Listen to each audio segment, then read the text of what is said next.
I find it hard to trust parents of estranged children. I have no idea what I've done wrong. This is the way it always starts. Then it's often followed by assertions, they did everything for their children.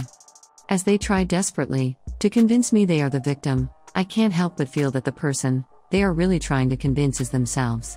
As an estranged child, it's hard for me to have these conversations. These parents say many of the things my parents say. I'm sure my mother and father are out there somewhere, insisting they have no idea what they've done wrong. But the truth is, many of these parents do know what they did wrong. Firstly, because they were there. They know very well what they have done because they were the ones doing it.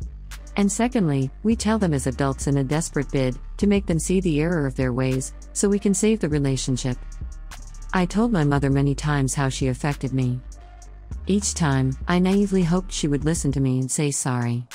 All I wanted was for her to acknowledge the years of psychological abuse, and admit it was her fault so I could stop blaming myself.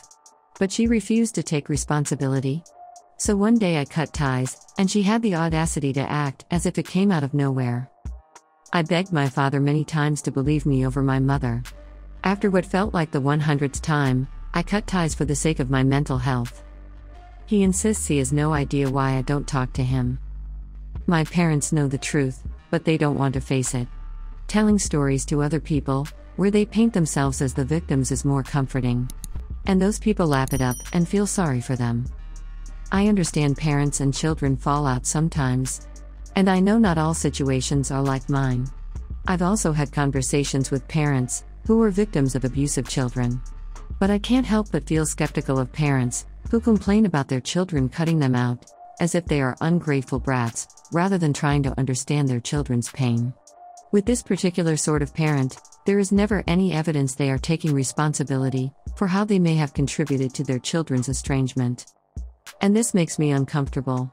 It's very difficult to separate from your parents. Although my mother was abusive and my father an enabler, this didn't make it any easier to leave. It took over 20 years for me to finally cut them out, because we had a trauma bond. Although it has been over 4 years since I cut my parents out of my life, the trauma bond remains. Every day I have to resist the urge to reconcile with them. So when parents of estranged children insist their kids cut me out for no reason just like that, in a way that makes it clear they are making sure people believe they are the victim, in case their children tell their side of the story, it makes my skin crawl. Abusers are manipulative. They manipulate their victims, and they manipulate the people around them. I see these uninvited conversations as manipulation. Why have you brought this up out of nowhere? Why are you trying to convince me? Why do you need me to agree? Why aren't you putting this energy into working on yourself and your relationship with your children? Children don't want to break off their relationship with their parents, whether that child is 25 or 65. The still-face experiment by Dr. Edward Tronick in 1975 showed babies will attempt to fix a bond with their caregiver. An infant, after 3 minutes of interaction with a non-responsive expressionless mother, rapidly sobers and grows wary. He makes repeated attempts to get the interaction into its usual reciprocal pattern. When these attempts fail, the infant withdraws and orients his face and body away from his mother with a withdrawn, hopeless facial expression, writes Edward Tronick. When the mother goes back to being attentive and expressive, the infant is overjoyed. This experiment shows our need for connection with our parents starts very early in life. Much like the infants in this experiment, as a grown-up child I would feel overjoyed if my parents apologized and proved they had changed. Maybe these children leave their parents because they are brave, not because they are ungrateful brats. Maybe they gave their parents plenty of chances to repair their bond. In any other abusive relationship, we would admire the victim for leaving and becoming a survivor. Yet when the perpetrator is a parent, these actions aren't met with admiration. Often, people feel sympathy for the parents who have lost their children. The last time I had one of these conversations with a parent, "Have you asked your daughter why she isn't talking to you?" They replied they hadn't. Obviously, I asked why, and they hastily responded, "She won't tell me why." They thought I was on their side and felt sorry for them.